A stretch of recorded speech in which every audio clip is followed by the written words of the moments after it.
ஸ்டாலின் அவர்கள் சொல்றாங்க, வாய்ச்சி விடாலும் சவுடாலும் விட்டீங்களே, இப்ப ஏன் சைலண்ட் மோட்ல இருக்கீங்க? சட்டம் ஒழுங்கை பத்தி ஏதும் பேச மாட்டீங்க? எப்போதான் மக்களுடைய பிரச்சனைக்கு எப்ப சார் அதைத்தான் கேட்கிறேன். ஞானசேகர் போன்ற பொறுக்கியில் அனுதாபின்னு சொல்லிட்டு வந்து நீங்க போய் உங்க அமைச்சர் முன்னாள் அமைச்சர் உட்காந்து பிரியாணி சாப்பிட்டு இருந்தாரு. என்னப்பா பண்ணிக்கிட்டு இருந்தீங்க? அன்னைக்கெல்லாம் ஒரு வாய் பேசல. அண்ணா யூனிவர்சிட்டியில போகும்போது கேமராவே வேலை செய்யலன்னு சொல்லிட்டீங்க. அண்ணா யூனிவர்சிட்டியில கேமரா வேலை செய்யலையா? ஓகே, ஒரு பக்கம் திமுக இருக்குது, திமுகல இருந்து கூட்டணி எல்லாம் பிரிச்சுட்டீங்க. இன்னொரு அவங்களே திமுக காரி துப்பிட்டு வந்திருக்காங்க. அவங்க அப்படிதான் சார் சொல்றாங்க. நீங்க வந்து தோத்து போனவே அப்படித்தாம்மா சொல்லுவாங்க.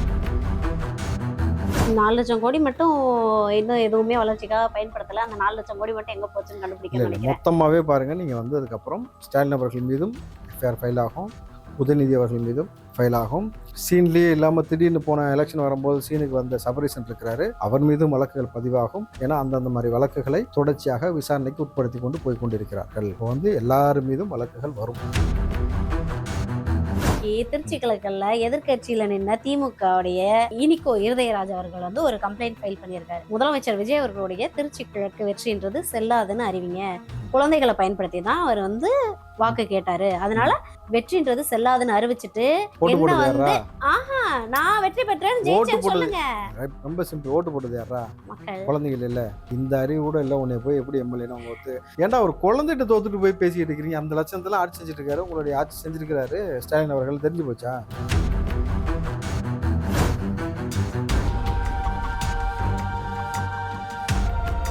சரி, இப்ப தொடர்ந்து வந்து என்ன நடக்குது அப்படின்னா, சிபிஐ ஆல்ரெடி வெளியில வந்துட்டாங்க, விசிக வந்துட்டாங்க, கம்யூனிஸ்ட் வந்தாச்சு, காங்கிரஸ் வந்தாச்சு, எல்லாரும் வந்தாச்சு, ஐயுஎம்எல் வந்தாச்சு, எல்லாரும் கூப்பிட்டு வந்துட்டீங்க அப்படிதான் அவங்க சொல்லிக்கிட்டு இருக்காங்க.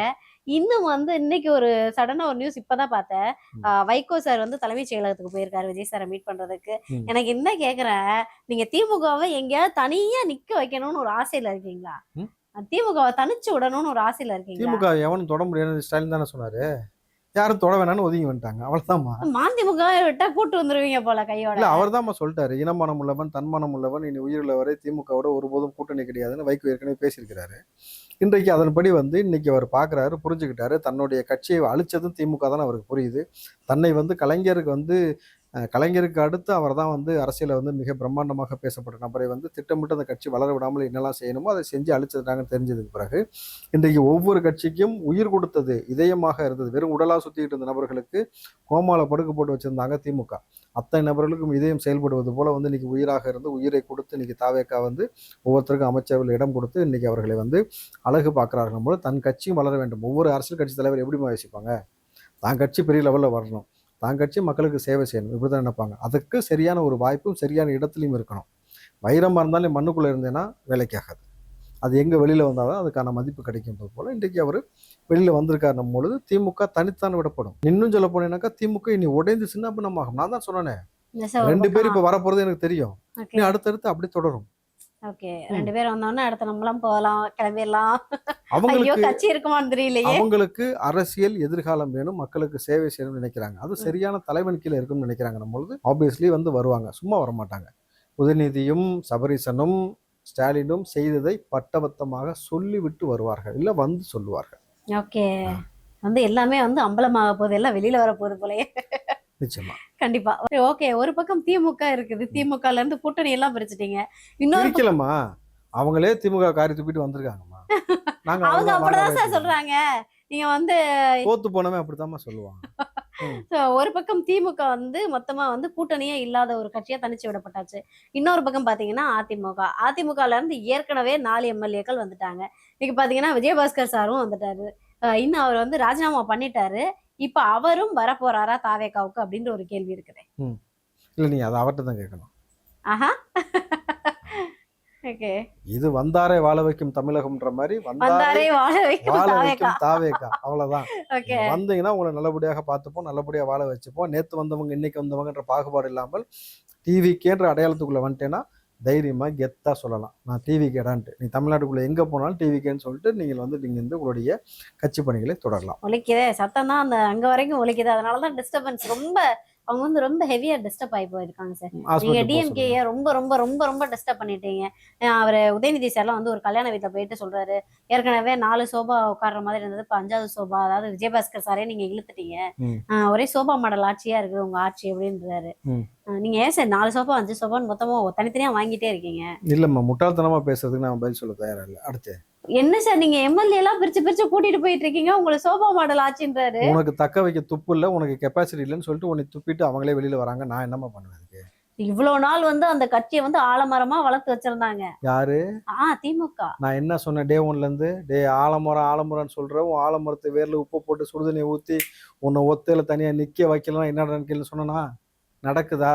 நடக்கும். ஏன்னா ஆணவத்தின் உச்சத்துல இருந்து மக்களை வந்து மக்களாக நினைக்காம அவர்களை வந்து ஆடு மாடுகளை விட இழிவா நடத்தி கேவலம் நடத்தி ஒவ்வொரு முறையும் சென்னை, செங்கல்பட்டு, காஞ்சிபுரம், திருவள்ளூர் பெருவெள்ளம் வந்து முங்கி மக்கள் நாசமா போனதெல்லாம் நம்ம கண்ணார பார்த்தோம். அப்போ வந்து ஒரு ரொட்டிக்கு மண்ணுக்கு தானே அலையிறேன்னு திமுக காரன் திமிரா பேசினதை பார்த்தோம். எண்ணூர்ல நான் களத்துல போய் நின்னோமா, இடுப்பளவு தண்ணியிலையும் மார்பளவு தண்ணியிலையும் அவங்க சொன்னது, நாங்கள் நின்று கொண்டே மலம் கழித்தோம், அந்த மலம் எங்களை சுற்றி கொண்டே வந்தது. பெண்கள் மாதவிடாய் காலத்தில் உள்ள தண்ணிக்குள்ளே நின்று இன்ஃபெக்ஷன் ஆச்சுன்னா நாங்கள் என்ன பண்ணுறதுனே தெரியல, பூச்சி பூரா பாம்புல 2 நாள் ஊறிக்கிட்டு கிடந்தோம். எங்கேயுமே தண்ணி இல்லாத இடமே கிடையாது. அவர் ஆசன வாயில் வந்து அவங்க வந்து மலம் கழிக்காமல் அடக்குனாக்கா பழுக்க காய்ச்சின கம்பியை வந்து உள்ளே ஏற்றினா என்ன வலி இருக்குமோ அந்த வலி ஏற்பட்டது. நின்று கொண்டே மலம் கழித்தோன்னாங்க. எப்படியாப்பட்ட சமூகத்தை எப்படி மாற்றி வச்சானுங்க தெரியுமா உங்களுக்கு? களத்தில் நிற்கும் போது அந்த வலி வேதனை அவர்களுக்கு கொடுத்த சாபம்லாம் சும்மா விடுமா? நீ செஞ்சு வச்சிட 4000 கோடி பேக்கேஜ்னு சொல்லிட்டு நீ பணத்தை திருடுறதுக்கும் நீ கொள்ளடிக்கிறதுக்கும் என் மக்கள் வந்து சாகணுமா உன்னை வந்து ஓட்டு போட்டு தேர்ந்தெடுத்ததுக்கு? அப்போ திமுக அதற்கான விலையை கொடுத்தான் ஆகணும். அனுபவி. சுடுகாட்டில் தனியாக தான் இருப்பாங்க தெரியுமா உங்களுக்கு? அதே மாதிரி நீ தனியாக தான் இருக்கிற திமுக. என்ன சார், சுடுகாட்டில் தனியாக தானே இருப்பாங்க. அவ்வளோதான். இன்னும் பல தொண்டர்கள் இருக்காங்க நீங்க சொன்ன மாதிரி எம்எல்ஏக்கள் எல்லாம். இல்லை கேட்டேன். திமுகல இருந்து பல பேர் இருக்காங்க. சரி பணமாவான்னு கேட்டேன். கூட்டணிலாம் வந்து தேர்தல் டைம்ல வர்றதுதான், வெளியில போறதுதான். அந்த மாதிரி வந்தாங்க, இப்ப வெளியில போயிட்டாங்க, உங்க கூட கூட்டணி வச்சிருக்காங்க.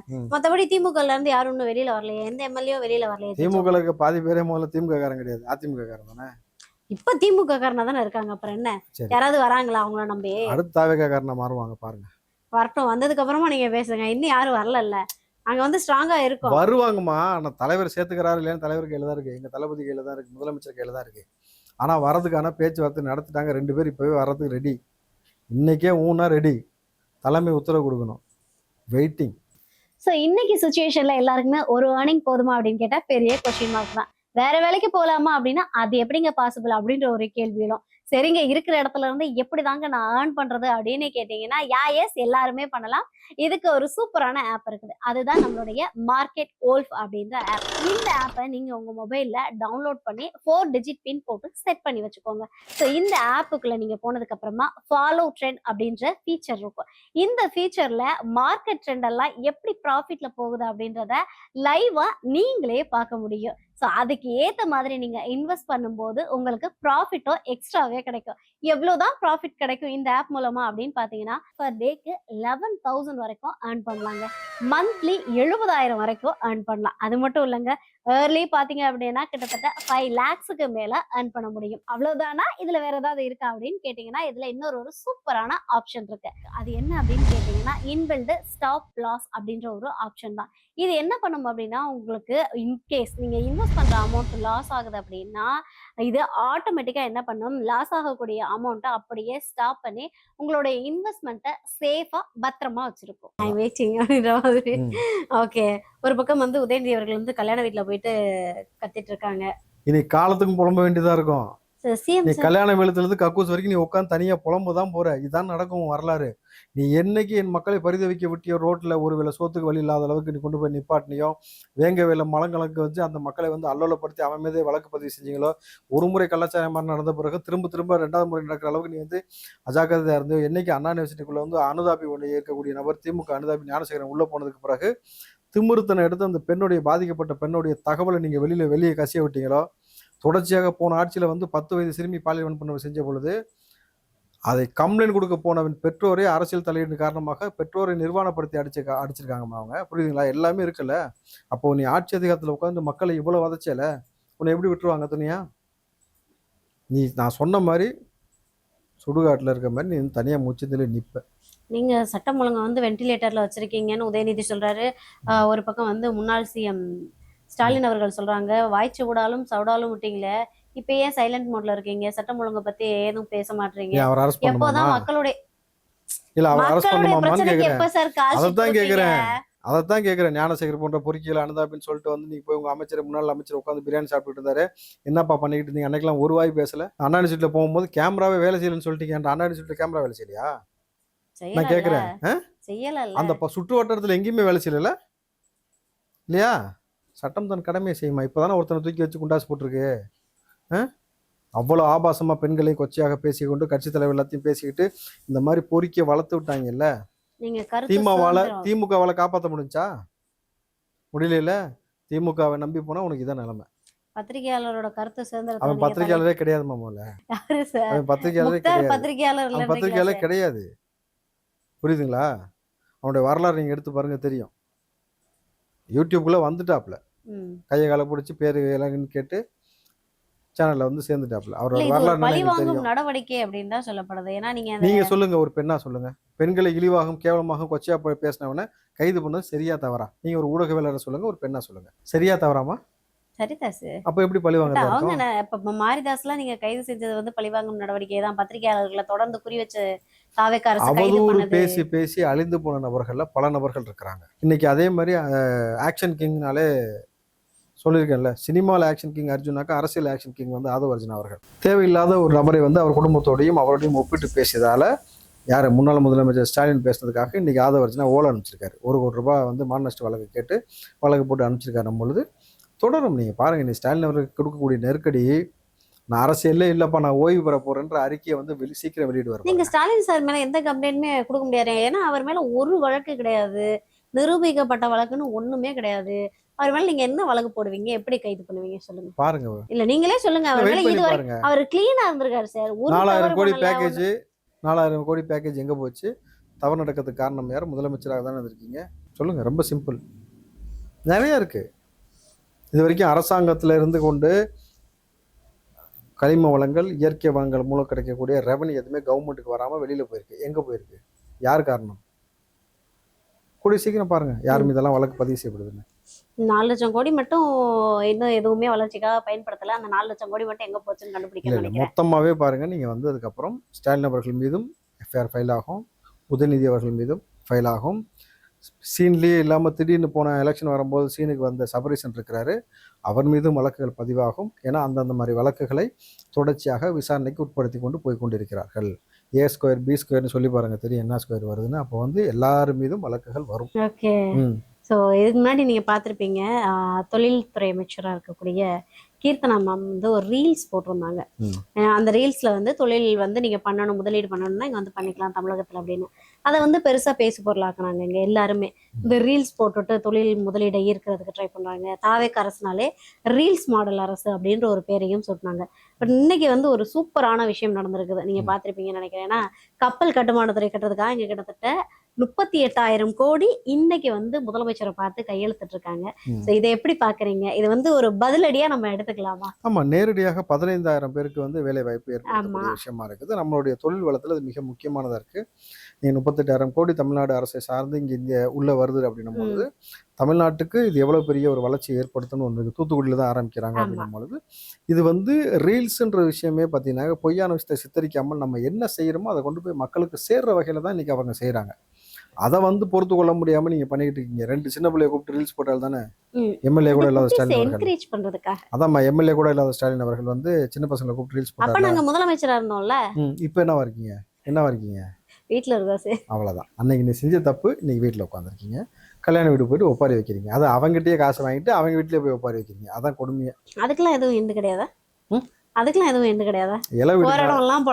ஒரு 4 இளவு வீடு கூப்பிட சொல்லுவான் அவங்ககிட்ட. இல்ல அதுக்கு ஏதாவது எண்டு போட்டா இன்னும் கொஞ்சம் நல்லா இருக்கு. ஏன்னா போற எல்லா இடமும் புலம்புனா எப்படி? தூக்கி உள்ள வச்சா எண்டு கட்டதாமா. உள்ள வைக்கிறதுலயே இருக்கீங்களே. தவறு செய்யக்கூடிய நபர் யாராக இருந்தாலும் அவர்கள் மீது சட்டம் தன் கடமை செய்யணும் முதலமைச்சர் சொல்லியிருக்காருல. மக்கள் பணத்தை கொள்ளடிச்சு சொகுசா வாழ்ந்தீங்களா இல்லையான்றதான் ஒரு கேள்வியா இருக்கும். வெறும் 5,000 ரூபா தான் கையிருப்பு இருக்கு. நீங்க போகக்கூடிய கார் என்ன? Defender car, red Jain car. Red Jain என்ன மாதிரி வந்துச்சு, அந்த நிறுவனம் எப்படி உருவாக்கப்பட்டுச்சு எல்லாருக்கும் தெரியணும் பொழுது வெயிட் பண்ணி பாருங்களேன்.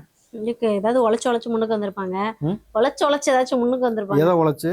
யார்கிட்ட இருந்தது உழைச்சு? உரிச்சு. உழைச்சுனா உழைச்சு இல்ல, உரிச்சு. இல்ல, அது உழைச்சுன்னு ஒரு தமிழ் சொல்லு இருக்கு. ஓ, தூய தமிழ் சொல் மதுரை வழக்குகள்ல ஓகே. உழைச்சுன்னு சொல்லுவாங்க. இப்ப அதை உழைச்சு எடுத்து கொடு அப்படின்னுவாங்க. ஓகே, களைச்சு எடுத்து கொடுக்கறது. வட்டார வழக்கு மொழி. ஓகே. ஓகே. ரீல்ஸ் போட்டு வந்து முதலமைச்சர் மட்டும் ரீல்ஸ் போடலங்க. நீங்க வந்து குழந்தைங்களை காட்டி ரீல்ஸ் போட்டு தான் திருச்சி கிழக்குல வந்து ஜெயிச்சிருக்கீங்க. ம். அதனால வந்து இன்னைக்கு திருச்சி கிழக்குல எதிர்க்கட்சியில நின்ன திமுகவுடைய ம். இனிகோ இருதயராஜ் அவர்கள் வந்து ஒரு கம்ப்ளைண்ட் ஃபைல் பண்ணியிருக்காரு. ம். என்ன அப்படின்னா, முதலமைச்சர் விஜய் அவர்களுடைய திருச்சி கிழக்கு வெற்றின்றது செல்லாதுன்னு அறிவிங்க. ம். குழந்தைகளை பயன்படுத்தி தான் அவர் வந்து வாக்கு கேட்டாரு. அதனால அந்த வாக்கு அந்த வெற்றின்றது செல்லாதுன்னு அறிவிச்சிட்டு ஓட்டு என்ன போட்டது வந்து யாரா? நான் வெற்றி பெற்றேன்னு ஓட்டு ஜெயிச்சேன்னு போட்டது சொல்லுங்க. ரொம்ப சிம்பிள். ஓட்டு போட்டது யாரா? மக்கள். குழந்தைகள் இல்ல. இந்த அறிவு கூட இல்ல. உன்னை போய் எப்படி எம்எல்ஏன்னு அவங்க வந்து அறிவிப்பாங்க? சொல்லுங்க பாப்போம். சரி, குழந்தைகள். குழந்தைகளை பயன்படுத்தினா குழந்தைகளை வச்சு குழந்தைகளை உள்ள அனுப்பிச்சு போய் ஓட்டு போட வச்சாங்களா? ஏன்டா ஒரு குழந்தைகிட்ட தோத்துட்டு போய் பேசிட்டு இருக்கிறீங்க? அந்த லட்சணத்தெல்லாம் ஆட்சி செஞ்சுட்டு இருக்காரு. உங்களுடைய ஆட்சி செஞ்சிருக்கிறாரு ஸ்டாலின் அவர்கள். தெரிஞ்சு போச்சா? எடுக்கிறது பிச்சதில் எகத்தலான்னு ஒரு பழமொழி சொல்லுவாங்க, கேள்விப்பட்டீங்களா? அந்த மாதிரி நேர்மையா நின்று ஜெயிக்க முடியல. அவர் விலகிட்டாரா உடனே இவருக்கு வந்து கொடுத்துருங்க. ரேஸ்ல வந்து ஃபர்ஸ்ட் ஓடிட்டு இருக்கேன். ஃபர்ஸ்ட் ஓனர் வந்து இல்ல நான் விலகிக்கிறேன். ஜெயிச்சிட்டாரு. சரிங்க, ஓடி ஜெயிச்சிட்டோம். ஜெயிச்சிட்டாருன்னு அறிவிப்பு வந்ததுக்கு அப்புறம் ரெண்டாவதா வந்தவன் ஜெயிச்சவர் வீட்டுக்கு போயிட்டாரு. நான் தான் ஃபர்ஸ்டா வந்தேன்னு சொல்லுனா எப்படி இருக்கு? ஜெயிச்சவர் பரிசு வாங்கும் போது இல்லன்னா நீங்க வந்து ரெண்டாவது ஒண்ணு ஒரு அறிவிங்கன்றாரு அவரு. ஊருக்கே தெரியுமில்ல அவர் ஜெயிச்சிட்டாருன்னு. சட்ட விதிமுறை என்னவோ அதான் நடக்கும். ஓகே. திரும்பி வேணா நீங்க ஸ்டாலினை கூப்பிட்டு கூட நிக்க வச்சு ஜெயிக்க வச்சு பாருங்களேன். அதுக்கும் பிளான் இருக்கு சார். மறுபடியும் எங்கேயாவது நாங்க நிப்பாட்டியே ஆகணும். ஒத்த கால திமுக நினைச்சா செய்வாங்க சார். ஏன்னா நீங்க வந்து ரீசெண்டா ஒருத்தர் பேசியிருக்காரு, வீர வசனம் பேசியிருக்காரு. உள்ளாட்சி தேர்தல்ல தாவேக்கவால ஒரு இடத்துல கூட ஜெயிச்சு மேயரை வந்து ஜெயிக்க வைக்க முடியாது, தெரிஞ்சுக்கோங்க. அப்படி மட்டும் நீங்க தாவேக்கவால இருந்து ஒரு மேயரை ஜெயிக்க வச்சிருங்க. ஒரு பக்கம் மீசையை நாங்க எடுத்துக்கிறோம். சரி, ஏதாவது ட்ரீட்மெண்ட்டுக்கு ஏற்பாடு பண்ண சொல்லுவோம். ஏன் ஏமா இந்த அளவுக்கு அரசியல் புரியாம உளர்னாக்கா ஏதோ பிரச்சனை இருக்குன்னு தானே அர்த்தம். அப்ப கூப்பிட்டு ட்ரீட்மெண்ட் கொடுக்க சொல்லுவோம் படிப்படியா. Confidence sir, confident. ஏமா கான்ஃபிடன்ட்டுக்கு நீ எதுக்குடா மீசி எடுக்கிற? அதாவது எடுக்க மாட்டோம், ஒன் சைடு யாராவது மீசி எடுப்பாங்க. அதான் ஒரு கான்ஃபிடன்ட்ல வந்து அதுதான் சொன்ன ஏதோ கோளாறு போச்சுன்ட்டு. புரிஞ்சா உங்களுக்கு? சார், ஒரு தடவை ஏதோ தோத்துட்டோம், கொஞ்சம் அசந்த நேரத்துல நீங்க ரீல்ஸ் போடுற நேரத்துல நாங்க ரீல்ஸ் போடல, நீங்க குழந்தைங்கள்ட்ட போய் ஓட்டு கேட்ட நேரத்துல நாங்க குழந்தைகிட்ட ஓட்டு கேட்கல, நீங்க வந்து எல்லாத்தையும் ஓட்டு கேட்ட நேரத்துல நாங்க எங்க வீட்டுல உள்ளவங்கள்ட்ட குடும்பத்துல உள்ளவங்கள்ட்ட ஓட்டு கேட்க மறந்துட்டோம். அந்த கேப்ல நீங்க ஜெயிச்சிருக்கீங்க. சோ இத வந்து நாங்க மறுபடியும் எல்லா இடத்துலயும் ஸ்ட்ராங் ஆகி ரீல்ஸ் போட்டு வீட்டுல உள்ளவங்கள்ட்ட ஓட்டு கேட்ட எல்லாத்துலயும் ஸ்ட்ராங் ஆகி உள்ளாட்சி தேர்தல்ல ஒரே விஷயம்தான், ஒவ்வொரு வீட்டிலும் விஜய். இப்ப நீ சொல்ற ஒவ்வொரு வீட்லயும் ஸ்டாலின் சொல்றா பாப்பா. உங்க வீட்லயே இல்லையா ஸ்டாலின்? புரிஞ்சா? இன்னைக்கு கூட்டணி கட்சி தலைவர்கள் யார் வீட்டுக்கு போனாலும் என்ன சொல்றாங்க? எல்லாரும் யாருக்கு ஓட்டு போட்டோன்னு சொல்றாங்க. உதயநிதி என்ன சொன்னாப்ல? வீட்டுல உள்ளவங்கள ஓட்டு கேட்க மறந்துட்டேன். அப்போ உன் வீட்டுல உள்ள உனக்கு போல அடுத்த தடவை உள்ளாட்சி தேர்தல அதைத்தான் சொல்றேன். இவ்வளவு கோளாரை வச்சுட்டு வெளியில சுத்தாத, படிப்படியா ட்ரீட்மெண்ட் கொடுத்தா சரியாயிரும். உரிய சிகிச்சை கொடுக்க சொல்லுவோம், போங்க. யாருக்கெல்லாம் தான் நாங்க சிகிச்சை கொடுக்கறது? எல்லாருமே நாங்க திமுகல இருந்து அப்படிதான் பேசிட்டு இருக்கோம். மொத்தமா கொடுக்க வேண்டியதாமா? அந்த 8 கோடி மக்களுக்கு அவர் தான்மா சிஎம். 8 கோடி மக்கள்ல ஒரு குறிப்பிட்ட குரூப் வந்து பாதிக்கப்பட்டிருக்குனாக்கா கொடுக்கறதுல என்ன தப்பு இருக்கு? ஸோ பல இடங்கள்ல பாத்தீங்கன்னா மின்வெட்டு ஏற்படுது, பல இடங்கள்ல வந்து கரண்டே இருக்க மாட்டேங்குது, கட் ஆகிக்கிட்டே இருக்குது. ஒரு பக்கம் திமுக வந்து தாவேக அரசு தான் வந்து எல்லா இடத்துலயும் கரண்ட கட் பண்ணிக்கிட்டே இருக்குது அப்படின்னு சொல்றாங்க. ஏன் வந்து நீங்க வந்து கரண்ட கட் பண்ணிக்கிட்டே இருக்கீங்க? ஒரு இடத்துல பீஸ் கடையை பிடிக்கிறீங்க, இன்னொரு இடத்துல பார்த்தா 100 நாள் வேலையில போயிட்டு. செந்தில் பாலாஜி கேளுங்க, கரெக்டா சொல்லுவாரு. அவர் திமுக சார், நான் தாவேக்கல கேட்கிறேன். அப்ப கரண்ட் கட் ஆகும் போது கேட்டதுக்கு காரணம் அவர் சொன்னது அணில்லாம் பிடிச்சி வயரை பிடிச்சி கடிச்சு வச்சிருந்தாரு. ஞாபகம் இருக்கா? அந்த அணில் இன்னும் உயிரோட தான் சுத்திக்கிட்டு இருக்குது. புடிங்க சார், சீக்கிரமா புடிக்கிறேன். எல்லா பொறுக்கித்தனம் பண்ணக்கூடிய அணிலும் திமுக காரண்ட காசு வாங்கிட்டு திட்டமிட்டு சில வேலைகளை அரங்கேற்றம் செய்து கொண்டிருக்கிறாங்க. கம்ப்ளைண்ட் மேலே கம்ப்ளைண்ட் வருது. பொதுமக்களே எடுத்து போடக்கூடிய காணொலி நம்ம பார்க்குறோம். வேணுக்குன்னே இபி ஆஃபீஸில் உட்காந்துக்கிட்டு ஃபோன் எடுக்காமல், ஃபோனை தூக்கி கீழே வச்சுட்டு லைன்மேன் போகாமல் வேணுக்குன்னு வந்து ஃபீஸ் கேரியர் பிடிங்கி வச்சுட்டு இந்த மாதிரி பல காணொலிகள் வந்துகிட்டு இருக்கணும் பொழுது திமுகவுக்கு விசுவாசமாக சில நபர்கள் செய்யக்கூடிய வேலை திட்டமிட்டு அந்த குறிப்பிட்ட அமைச்சருக்காக அவர் மீது களங்கம் வரணும்னு சொல்லி சில வேலைகளை செய்து கொண்டிருக்காருன்னும் பொழுது பிடிக்கிறோம்.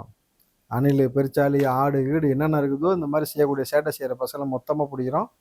நடக்கும். இல்ல, சில இடங்களை நீங்க நேரத்தெல்லாம் பார்த்துருப்பீங்க, இந்த 100 நாள் வேலை செய்யக்கூடிய இடத்துல போயிட்டு நான் வந்து ஆவேக்காரன் அப்படின்னு சொல்லிட்டு காசு கேட்டிருக்காரு. அவரை பிடிச்சி வச்சு மக்கள் வந்து கட்டி வச்சு அடிக்க ஆரம்பிச்சிட்டாங்க. அதுக்கப்புறமா வந்து அவர் யாருன்றது வெளியில தெரியாது. நம்ம திமுக காரர் தான், வேற நம்ம திமுக காரன் இல்ல, சரி எங்க திமுக உங்க திமுக காரனா இருக்கான். புரியுதுங்களா? ஏன் பல இடங்கள்ல வந்து தாவேக்கன்னு சொல்லி காசு வாங்குறதா சொல்லி பிச்சை இருக்கட்டும். எடுக்கிறானுங்க, மிரட்டுறானுங்க மக்களை. முழுக்க முழுக்க இவன் இது. அப்ப இதுல இருந்து ஒரு விஷயம் புரியுதா? இதை போன ஆட்சியில திமுக காரன் சொல்லி பகிரங்கமா எல்லாத்தையும் போய் மிரட்டுறது, பிச்சை எடுக்கிறது, திருடுறது, இந்த மாதிரியான வேலை செஞ்சுக்கிட்டு இருந்தவன் இன்னைக்கு தாவேக்காவின் பெயரை பயன்படுத்தி செஞ்சுட்டு தான் மக்கள்கிட்ட கெட்டி வச்சு செருப்படி வாங்குற மாதிரி வாங்கிட்டு இருக்கிறானுங்க. தவறு யார் செய்தாலும் இந்த அரசாங்கம் தண்டிக்கும். ஆனால் இப்போ பொதுமக்களே தண்டிக்க ஆரம்பிச்சிட்டாங்க. அவங்களுக்கு தெரியுதுல, மொசப்பிடிக்கிற நான் மூஞ்சி பார்த்தா தெரியும் வாங்கல. அதே போல் பார்த்தோன்னே கண்டுபிடிச்சிட்டாங்க, கட்டி போட்டு அடிக்கிறான் பொழுது அவங்க ஒருத்தர் பிரியாணிக்கு சண்டை போட்ட குரூப்புமா. வலசரவாக்கத்தில் ஒரு பிரியாணி கடையில் போயிட்டு பிரியாணி ஓசி பிரியாணி கேட்டு கொடுக்கலன்னு சொல்லி பாக்ஸிங் போட்டு அடித்து அன்னைக்கு போய் அப்புறம் காலைல விழாத வரையா மன்னிப்பு கேட்டு வந்தது யார் தெரியுமா? இப்போ எம்எல்ஏ கூட இல்லாமல் இருக்கிறாரு ஸ்டாலின் அவர் தான் நேரடியாக கடைக்கே போய் மன்னிப்பு கேட்டு வந்தார். புரியுதுங்களா? பசிச்சா உழைச்சு சாப்பிட சொல்லுங்க, பிச்சை எடுக்க வேணாம். நாங்க பிச்சை எடுக்கல சார், கடன் வாங்கியிருக்கோம், அவ்வளவுதான். கடன் பிரியாணி கடையில சொன்னேன். அங்கேயும் போய் கடன் வாங்குற, நாட்டிலையும் கடன் வாங்குற, எல்லா இடத்துலயும் கடன் வாங்கி என்னதான்டா பண்ணுவீங்க? வீட்டுக்கு சொத்து சேர்த்து வைக்க வேண்டாமா சார்? கொஞ்சம் கொஞ்சம் சேர்த்து வச்சு சேர்த்து மொத்தமா அரசாங்க கஜானா கொண்டு வந்துருவோம். இன்கேஸ் ஒருவேளை நீங்க வந்து உண்மைகள் எல்லாம் வெளி கொண்டு வந்து இந்த கைது நடவடிக்கைன்னு ஒரு விஷயத்துக்கு போறீங்கன்னு வச்சுக்கோங்களேன், திமுக மீது தாவேக்கா பழிவாங்கும் நடவடிக்கையை மேற்கொள்ளுது அப்படின்ற ஒரு பார்வையை தானே அவங்க வைப்பாங்க. ஆதாரத்தின்படி எல்லாருமே சட்டப்பூர்வமாக நடத்தப்படும். 10 லட்சம் கோடி நாங்கள் அதுலேயே வந்து ஊழல் பண்ணியிருக்காங்க, அதுலேயே மறைச்சிருக்காங்கன்னு ஒரு விஷயத்தை கொண்டு வந்துட்டோமா, 13 லட்சம் கோடி ஆகிப்போச்சா. அதே மாதிரி என்ன செஞ்சுருக்காங்களோ சட்டம் வந்து இங்கே பழி வாங்குவதற்காக எப்பயுமே வந்து தாவேக்கா பயன்படுத்த போவது கிடையாது திமுகவை போல.